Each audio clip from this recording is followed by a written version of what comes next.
Thank you. You know, Mr. Speaker, my party has put confidence in me and made me the chief Democrat dealing with the subcommittee on the stock and bond markets. Our SEC oversees our capital markets, which are the nerve center of global capitalism.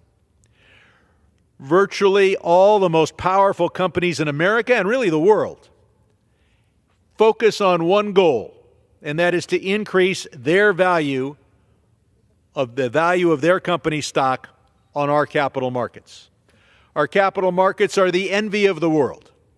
The securities traded there are worth over $100 trillion. It is fragile, it is delicate, it is the nerve center of global capitalism. So why don't we just let big balls take a whack at it?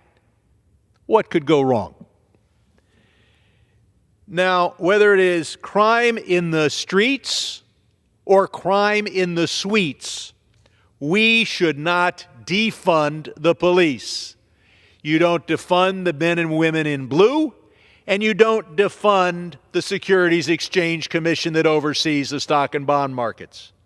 The SEC has a $2 billion budget.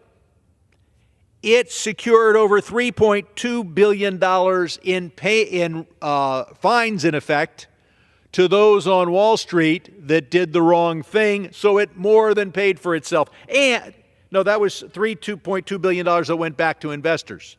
$8.2 billion in fines. So the federal government made 4 times its money on the SEC.